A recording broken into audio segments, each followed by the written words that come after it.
Ethyn, right here. Congratulations on the victory. I don't think many of us expected to see not just fighting tonight, but maybe back here. I'm sure a lot of people were kind of surprised, not just here but around the world. So I guess just walk us through the last 48 hours of your career, because this has got to be a whirlwind of a week. Oh yeah, there's definitely a lot of comments all across social media, and I mean, you heard the crowd. That's been the last 3 crowds that I've shown up to, though. I got a lot of boos, and then there's a lot of cheering for the other guy.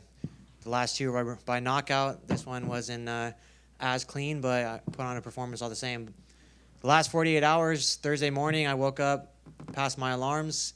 There's about 25 missed calls on my cell phone, and they said, hey, the UFC is calling. You better get up and get ready. And so I went. I cut weight before they even said yes, and then there was all sorts of medicals I had to go get done. So I drove all around LA till about 8 o'clock at night, and then I jammed straight to LAX. My brother drove me all around, and then I jammed straight to LAX, flew out at 11 o'clock, got here, sat in traffic, got to the hotel 7:30, 8 o'clock, went, jumped on the scale, and then obviously the rest has come to fruition. Fighting an MSG pro debut on 2 days' notice, and now I get to sit here and do media with you guys. Was there any hesitation at all, or was it just like UFC calls, you're like, I'm ready, let's do it? No, zero hesitation. I've known that I belong here for a long time. I'm on a now 9-fight win streak, 7 of those by knockout. Only 2 have gone the distance, and so I've been ready for the stage. I've known for a long time. I've expected that I would get to this stage, and so, yeah, as soon as they called, let's do it. We'll jump on a plane. We'll do all the medicals and weight cutting we need to. Let's make it happen. And Malcolm obviously had a lot of hype. They really wanted him on this card. Obviously, this was his 3rd opponent he had for this. So I guess how much did you know about him? And right when they gave you Malcolm's name, you're like, all right, let's watch as much tape as possible in these 48 hours. I knew plenty about Malcolm. Anytime I see bantamweight in the men's division on the UFC, I tune in and I watch it closely. So, like I said, I've been planning for this for a long time. I knew Malcolm brings a punch. I knew that right hand is big for him. I knew he puts people out, and I was prepared for it. There's not a lot of film on him. You watch his old stuff. That's about it. I knew he had the power. I knew I had the power, and I knew we were going to test those 2 things, and then see who the cleaner boxer was. And I knew that technically I was going to bring that advantage there. I knew he had the power, and I knew he was a big guy, but I knew that technically I am very well versed when it comes to striking, so I knew I would have it there. And I probably know the answer to this, but like moving forward, you're gonna have a mark on you at this point for like the next opponent. Like, I want to be the guy. Like, you stole Malcolm's hype on 48-hour notice. I want that hype now. So I'm sure that's something you welcome. But I guess when would you want to fight again? I'm sure you would want at least more than 48 hours to prepare. Yeah. Well, the next one will be at bantamweight 135, so I'll definitely need more than 48 hours to prepare for that. And yeah, my last fight before this one, I said whoever and whenever. I got to let this cut heal up. I got to let the body heal up a little bit. I got a baby boy coming December 10th, so I would like to stay home and be able to attend to the family. And then come January, February, and they call me up, I'll be well prepared and very hungry to get back in the cage. And then just last one for me. Have you had the opportunity to just even reflect on like the craziness of what's happened here, or is it just all the second you got the call, it's medicals, flight, weights, like it's just you have not had time to kind of smell the roses at all? I mean, it's still surreal. I'm here at MSG in New York City, across the country, less than 48 hours notice or right about it, and it still feels surreal. I still can't wrap my head around it, But I prepared for this moment a long time. I knew I belonged here, and so in some way, I have prepared for it. Congratulations on the win. Obviously, look, it's not just a last-minute UFC debut. It's a last-minute UFC debut at Madison Square Garden against a guy that clearly they're looking at as fond of the future. So you're coming in on short notice, right? Not many people are expecting you to get the win. So in a sense, is there a lot of pressure on you because, holy shit, it's Madison Square Garden, it's UFC debut, or is there no pressure on you and you're just able to go out there and do what you do best? There's a lot of roller coaster of emotions that go on anytime you get into a cage and really on any platform. As I reflected and I contemplated, the battle is internal. It's all mental. And so if you can win that battle, then you can win anything. And I really did a good job controlling that, thinking about it. I went through every positive scenario, every negative scenario, and by the end of it, like I said, I knew I belonged here, and it was just another man and just another cage, and I was ready to go out and fight all the same. In terms of skill level, it's clear that you're very, very good at this. And it's interesting, right, because now you've beaten Malcolm, and as Jose said, you've kind of taken his hype. But I wonder if you being in there with him, you sort of think, actually, no, he's also very, very good, and we're just kind of the future of this division, and the rest of us haven't realized that yet. Yeah, I know he's top level. I know he has a lot of hype behind him, and he's a fantastic fighter. There's no question about it. He's finished a lot of great fighters in spectacular fashion, but I am the future of this division. I'm ready for everything. I'm here to take all the marbles, and like I said, I prepare above and beyond, and I believe that I belonged here for a long time, and now you guys got to see it firsthand, and I'm ready to take over everything. And last one for me, right? There's multiple ways you can handle a UFC career. You've come in and made a splash right away. So next time out, are you happy to just sort of work your way up the rankings, improve as a fighter, or are you ready to get in there with the big name that Malcolm would have probably got next, right? Which one would you rather go? Hey, you guys saw how it worked out when they threw me against top-level competition. So, you know, whatever they want to do, if it pushes numbers, if it's very exciting and it gets the fans and the crowd all riled up, and it gives me the opportunity to fight the best and really prove that I'm the baddest man at 135 or 145 pounds, then I'm ready to do it. Ethyn right back here. Got it. Right in the middle. Just to clarify something. So you got a whole bunch of missed calls from the UFC, or was it like a manager or somebody else calling you? It was my coach, my manager, my dad, my sister. She never calls me in the morning. She said, "Call Dad. It's an emergency." I thought there was a car accident or something. You know, I was not thinking that. And then I called my dad back first. He goes, "I'm gonna whoop your ass if you don't wake up and answer your phone calls. Like, what's going on here? Call Ben. Call your coach." So I called coach, talked to the management, and then I talked to all those guys. And then you flew in. You flew that night, and you got in at about 8 o'clock in the morning, and went right on the scale an hour later. Yeah, we got here at like, I don't know, 6:30 something at the airport. It took us like an hour and a half here.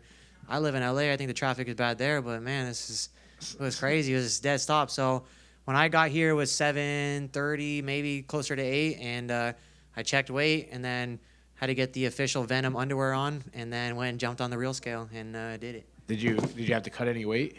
And how much did you have to cut? So when they called me that morning, I started cutting weight before they even said yes. So just to make sure that when they did say yes, finally, that I was on weight, I ended up cutting like 11, 12 pounds, you know, that morning. And then I had to go do medicals all throughout LA, like I said, and I was ready to go. Did you notice a difference at 145? It's a lot more fun cutting to 145 than 135, I'll tell you that much. And last question for me. Is this a thing like you're always ready to get that call, or you just happen to be like the perfect scenario this time? I am always ready. There's no doubt about that. But I just came off of a KO win last weekend, so I definitely had some in and out and was sitting and relaxing a little bit this week, but I'm ready to go. Congratulations. Ethyn, right over here. If I'm not mistaken, last week at A1 Combat, you kind of spoke this into existence. You had an interview. You said, like, when the UFC calls X, Y, and Z, if you don't mind, kind of share some of those things you had said, but, like, it happened. So what's your reactions to just, like, literally speaking it into existence? I believe heavily in that, the law of attraction and manifesting things. You know, when you speak it out loud, when you tell people it's going to happen, but most importantly, you go and you work very hard for it, then I really, truly believe that's how things work. And, yeah, in my post-fight interview, I said, I'm sharp now. I'm ready now. I said, you know, I want to be in the UFC. I said, I believe I'm UFC caliber. And then I finished with saying, I know I'm UFC caliber. Like I've said in a couple of questions earlier, I truly believe that this has been a long time coming. I remember being a young man, young boy, sitting and watching the UFC and saying, I'm going to be there one day. And I believed it for a long time, so here I am.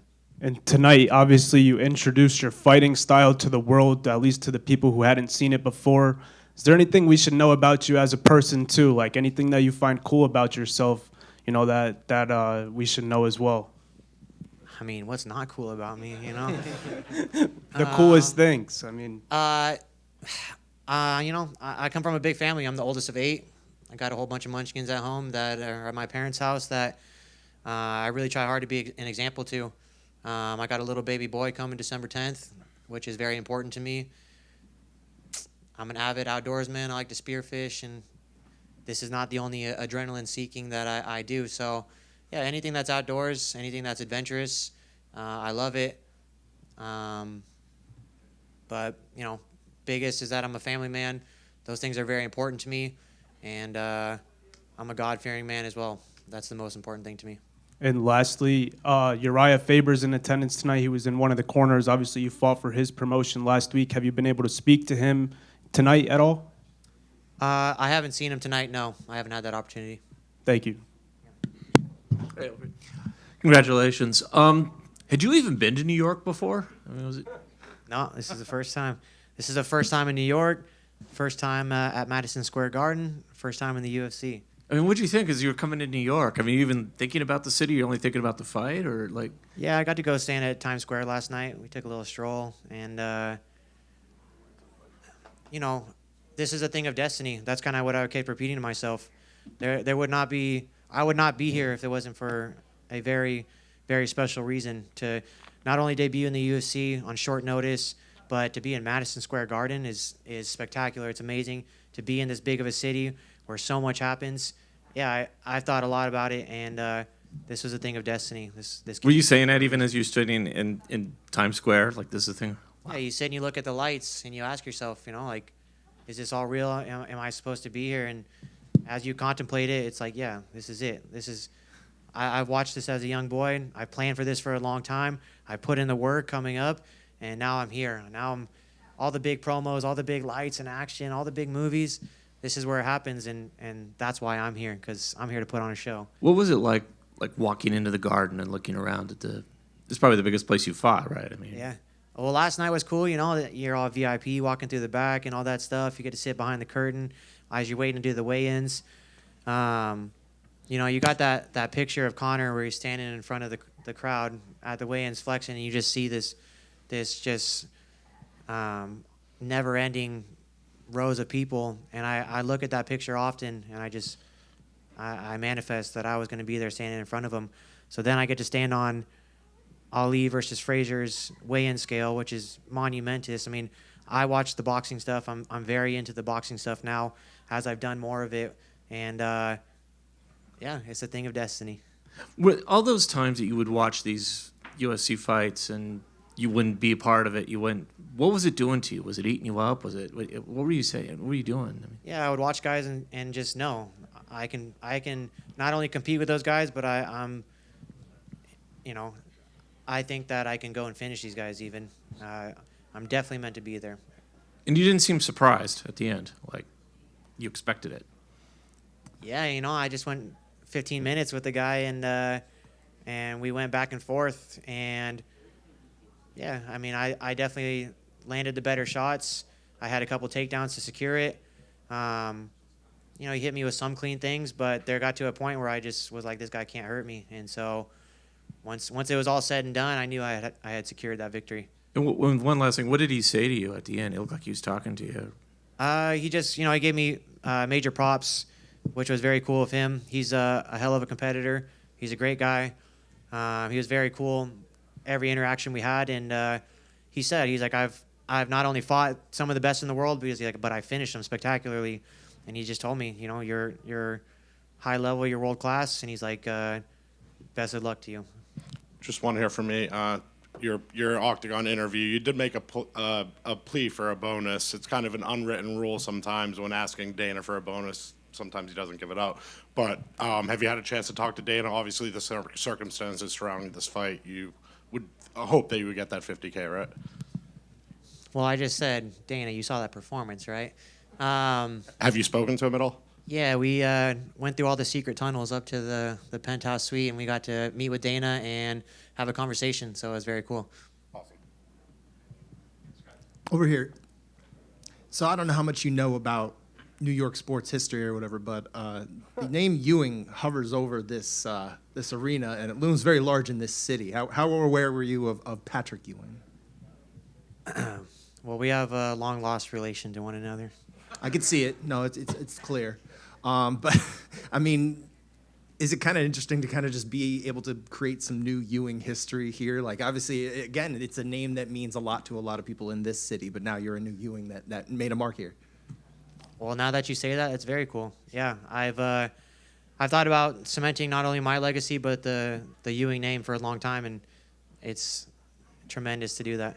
Do you think maybe you're due to buy a Patrick Ewing Knicks jersey now to represent your win here? You know, maybe him and I, have a little get together and we get to get the jersey on and do some media with it. So that'd be cool. At the family reunion. At the family reunion, yeah. We'll have a barbecue and everything. Thank you. Just one here. You just spoke about manifesting things. Is there a name you really want to face in the division, like Dream Fight, for example, for you? A dream fight, huh? It's a very stacked division, the 135 bantamweight division. I want to fight all the big names. I mean, you got killers like Peter Yan, Corey Sandhagen's super technical. Obviously, Merab is the champion. He's like a unanswered question. People can't figure him out. So those are the top dogs. I mean, of course, I want to go and be the champion. I want to wear that belt around my waist. A little closer than that, I don't know. There's a ton of names. I guess we'll have to figure that out when we get there. Thank you. Ethan over here. Congrats on the win. The champion, Merab Dvalishvili, he gave you props on Twitter. What does that mean? The whole world knows who you are now. Like, what does that mean to you? It's very exciting. I've been waiting for this moment for a long time.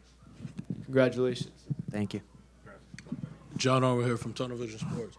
I just wanted to simply, you said the last couple fights you've kind of come in and embraced the underdog role and kind of, embraced the upset. With that being said, what type of mentality you have to tap in and to build off that momentum? I just make sure I'm solid before I go into it. Last time I was in Sacramento, with the Sacramento crowd, and the time before that I was in Minnesota with the hometown Minnesota fighter. So I knew that. I mean, you guys saw the weigh-ins. They booed me on the way out, and then they got all crazy for Malcolm. I know this guy's a fan favorite. I know he's got so much hype behind him. He was 10-0. He's undefeated. But I love it. I love it. They all start booing, and then he comes out and they go crazy, and I just get a big old smile on my face, and I'm like, let's do this. The people are going to know who Ethyn Ewing is after this one, and I love it. I love being the underdog. I've been that way my whole career, from being a wrestler growing up. I never was with the big team and the big schools and the big names. I never had that. But I've always had the ability to work the hardest and to dream the biggest and sacrifice the most. And so I love when they cheer for the other guy. It gets me riled up.